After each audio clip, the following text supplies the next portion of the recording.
quant aux gens qui vont en Angleterre, etc., bon, nous sommes dans l'Union européenne, je vois pas où est le problème, là. Ils sont européens. C'est l'étranger, même pour Eric, c'est l'étranger, absolument. Je ne crois pas, oui, ils sont étrangers parce qu'ils n'ont pas l'euro, peut-être. Non, ils sont étrangers, ils sont pas français.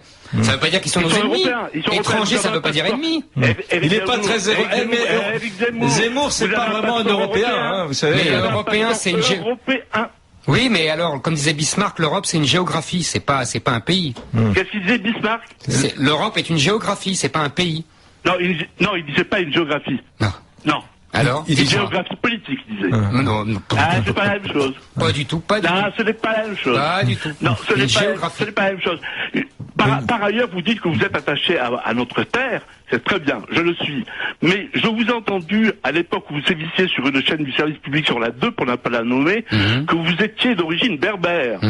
Bon, donc vous êtes attaché à votre terre. Non. Et donc pourquoi ne pas retourner en Kabylie, par exemple? Non, là vous dites n'importe quoi. Eh non, c'est vous qui avez dit, c'est pas moi, hein. Non. J'ai dit, on m'a demandé quels étaient mes ancêtres. Mes ancêtres, oui, ils sont berbères. Donc vous êtes berbère. Mais non, pas du tout, pas du tout, parce vous êtes quoi? Je suis français. Vous êtes français d'origine berbère.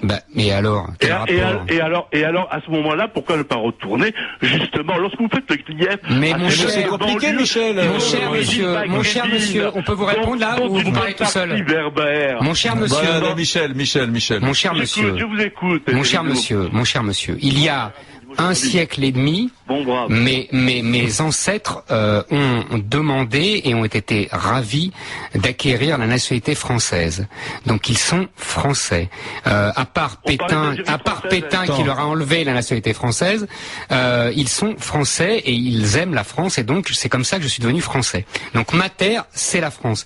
Mes ancêtres, c'est les Gaulois, même si c'est culturel et même si ethniquement, ce ne sont pas des Gaulois. Donc voilà, c'est la France pour moi, c'est ça. Donc ma terre, c'est la France et c'est la terre où je serai enterré. Donc je ne revendique pas l'Algérie, même si j'étais là, même si mes ancêtres étaient là avant le colonisateur. Eric, les Francs sont des peuplades germaniques qui sont arrivés au 2, 3, 4e siècle. Les Francs, nous sommes français. Non, mais ce que je veux dire, vive la migration, vive le fait migratoire. Mon cher Eric. Moi, je suis pas du tout gêné qu'un Français aide la France depuis l'extérieur. Non, mais j'ai compris. Mais il faudrait discuter longtemps, parce qu'effectivement, vous avez raison, les Francs sont des tribus germaniques, mais elles étaient très peu nombreuses. Si vous voulez, aujourd'hui, on ne peut plus comparer les migrations de l'époque, c'est ce que font les gens qui défendent l'immigration d'aujourd'hui, mais ce ne sont plus du tout les mêmes nombres, et ça change tout. Voilà, c'est ça, mais voilà, donc je répondais à ce monsieur. D'accord. Donc je ne revendique pas, ma terre, ce n'est pas sétif. Cédric m'appelle de Paris. Merci à Michel, publicitaire. Cédric m'appelle de Paris où il est commerçant. Bonjour Cédric. Hello Eric's Corporation.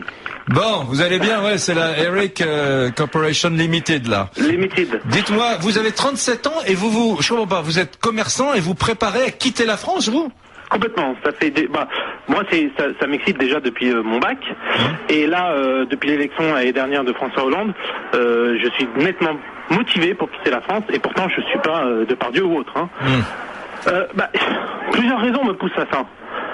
D'abord, j'en ai un petit peu assez de, comme l'auditeur précédent dit, se lever le matin et travailler pour contribuer au bateau France. Le problème, c'est que je me lève le matin pour contribuer à des gens qui, franchement, n'en valent pas la peine. Donc, au bout d'un moment, je commence un peu à en avoir marre.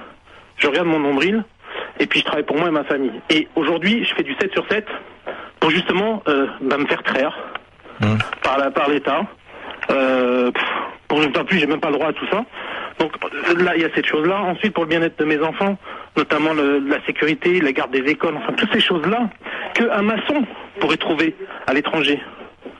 Voilà, c'est tout, c'est pour cette raison. Et vous avez dessiné votre projet, entre guillemets, vous souhaitez aller vers où, vous, Grégory? Non, Cédric. Cédric. Chicago. Vous avez raison, il n'y a pas de risque de sécurité là-bas à Chicago. Non, Eric, je vous aime énormément, mais ces clichés en disant que c'est encore Al Capone et autres, franchement, c'est vraiment dépassé. Il faut y aller à Chicago. Effectivement, il y a des endroits. Allez-y. Moi, je vous empêche pas d'y aller, hein, mais. Non, je dis il faut y aller. Mais ça me fait rire quand vous parlez de sécurité et que vous allez à Chicago.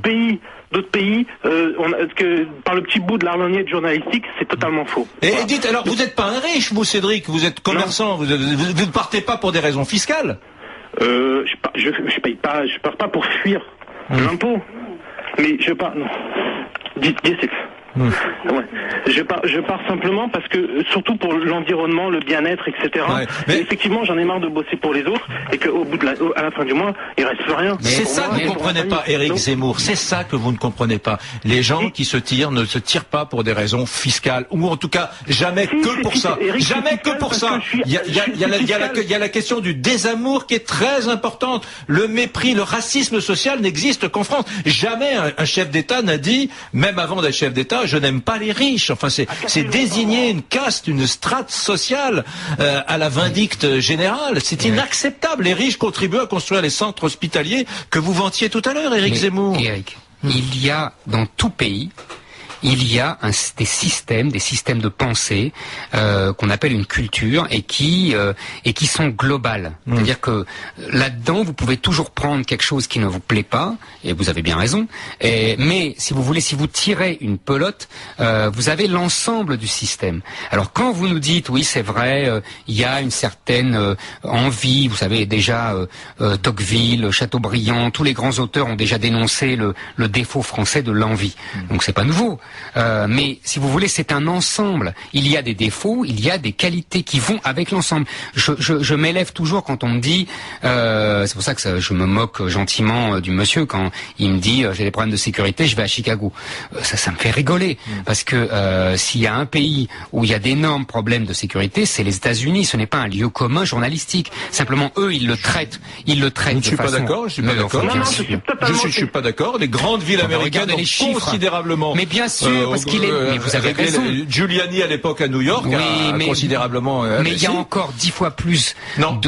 Non, aux États-Unis qu'en France. Mais bien sûr. Non. Mais bien sûr. Non, mais bien sûr. Non. Simplement, ils partent de 100 fois plus. Alors évidemment, on descend à 10 fois plus. C'est un exploit. Vous avez tout à fait raison. Mais bien sûr. Non, il n'y a pas 10 fois plus de violence aux États-Unis qu'en France. Regardez les chiffres sont parlants. Ouais. Alors c'est vrai qu'en France, ça grimpe de façon dangereuse. Je ne vais pas vous dire le contraire. Je vous suivrai là-dessus. Je pense qu'il y a effectivement une explosion de la violence en France qu'on n'avait jamais vue en France dans l'histoire. Il faut revenir au Moyen-Âge. Donc ça, je suis d'accord avec vous. Mais les États-Unis ont une telle avance sur nous. Et en plus, comment ils règlent le problème? Ils règlent le problème de deux façons. D'une part, en emprisonnant des gens massivement. Moi, je suis pas contre. Ça me gêne pas, mais en tout cas, il faut savoir qu'ils le font et systématiquement. Vous savez qu'aujourd'hui, je crois qu'il y a un jeune noir sur deux qui est en prison ou qui a connu la prison. C'est colossal. Et deuxièmement, ils le traitent par la séparation des communautés. Il faut pas vous leurrer. Donc c'est un système qui est multiculturel. On le règle par la séparation des communautés étanche. Il y a, je crois, les mariages mixtes entre blancs et noirs. Vous savez que c'est moins de 1% aux États-Unis. D'ailleurs, quand on regarde un film américain, le héros noir, Will Smith ou un autre comédien est toujours marié ou presque toujours marié à une comédienne dans le film, dans la fiction, à une comédienne noire, ce qui est tout à fait inhabituel en France. Mais parce qu'aux États-Unis, c'est comme ça. Donc il faut bien vous comprendre. Pourquoi je vous dis ça? Pas pour dénigrer les États-Unis. Étymologiquement, apartheid, ça veut dire développement séparé. Voilà. C'est pourquoi je vous dis ça. C'est pas pour dénigrer les États-Unis. C'est pour vous dire que chaque pays a son système qui est global. Et il est inutile de prendre un élément qui vous déplaît parce qu'il est lié à un autre. Quand, si vous voulez, vous dites oui, jamais dans un autre pays on dira je n'aime pas les riches, etc. Vous avez raison. Mais ça c'est un élément d'un ensemble. C'est tout ce que je veux dire. Voilà. Donc il faut savoir que quand vous dénoncez un élément, J'entends simplement ce pays que les politiques n'appellent plus la France maintenant, qu'ils appellent la République. Simplement, ce pays n'a pas commencé à la Ve République, ni à 1789. Ce pays, il est magnifique, il dure de plus longtemps. Pourquoi est-ce que certaines personnes le tordent, ce pays, et lui donnent cette configuration si déplaisante pour des millions de citoyens qui lui ont tellement donné, donné et qui ont si peu reçu. Et je comprends que ces citoyens veulent se tirer. On va se retrouver sur... je suis tout à fait là, vous avez dit un truc qui me touche, parce que ça m'exaspère moi aussi, qu'on ne dise plus la France, mais la République. La République, il y a la République vénézuélienne, la République italienne, la République, il y en a beaucoup. Là, je suis tout à fait d'accord avec vous, et ça, alors là, on se retrouvera, parce que c'est l'obsession de la gauche de commencer l'histoire de France à 1789 et de n'ignorer et d'effacer les 1000 ans d'histoire qui ont précédé. Ça, vous avez tout à fait, là, je suis tout à fait d'accord avec vous.